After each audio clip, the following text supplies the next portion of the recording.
தமிழகத்தில் இன்று சட்டமன்ற தேர்தல் நடைபெற்று வரும் நிலையில் மயிலாடுதுறை மாவட்டம் பூம்புகார் சட்டமன்ற தொகுதியில் திமுக சார்பில் நிவேதா முருகன், அதிமுக சார்பில் பவுன்ராஜ், நாம் தமிழர் கட்சி சார்பில் இளைய நகுலன், தமிழக வெற்றிக்கழகம் சார்பில் விஜயாலயன் உள்ளிட்ட பிரதான கட்சியை சார்ந்தவர்கள் உள்ளிட்ட 13 வேட்பாளர்கள் போட்டியிடுகின்றனர்.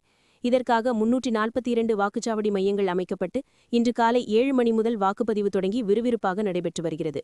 பொதுமக்கள் இன்று காலை முதலே ஆர்வத்துடன் வாக்குச்சாவடி மையங்களுக்கு சென்று நீண்ட வரிசையில் நின்று வாக்களித்து வருகின்றனர். இளம் வாக்காளர்கள் உற்சாகத்துடன் தங்களது வாக்குகளை செலுத்தி வருகின்றனர். வாக்குச்சாவடி மையங்களுக்கு பலத்த போலீஸ் பாதுகாப்பு வழங்கப்பட்டுள்ளது.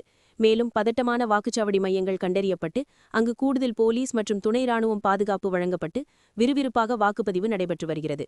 பூம்புகார் சட்டமன்ற தொகுதியில் திமுக வேட்பாளர் நிவேதா முருகன் பொறையார் ஜமாலியா பள்ளியிலும், அதிமுக வேட்பாளர் பவுன்ராஜ் எடுத்துக்காட்டில் அப்துல் கலாம் மெட்ரிகுலேஷன் பள்ளியில் உள்ள வாக்குச்சாவடி மையத்திலும், நாம் தமிழர் கட்சி வேட்பாளர் இளைய நகுலன் சந்திரபாடி அரசு உயர்நிலைப் பள்ளியில் உள்ள வாக்குச்சாவடி மையத்திலும், தமிழக வெற்றிக்கழக வேட்பாளர் விஜயாலயன் பொறையார் ஜமாலியா பள்ளியிலும் தங்களது வாக்கினை செலுத்தினர். பூம்புகார் சட்டமன்ற தொகுதியில் காலை 9 மணி நிலவரப்படி 17.15% வாக்குப்பதிவாகியுள்ளது.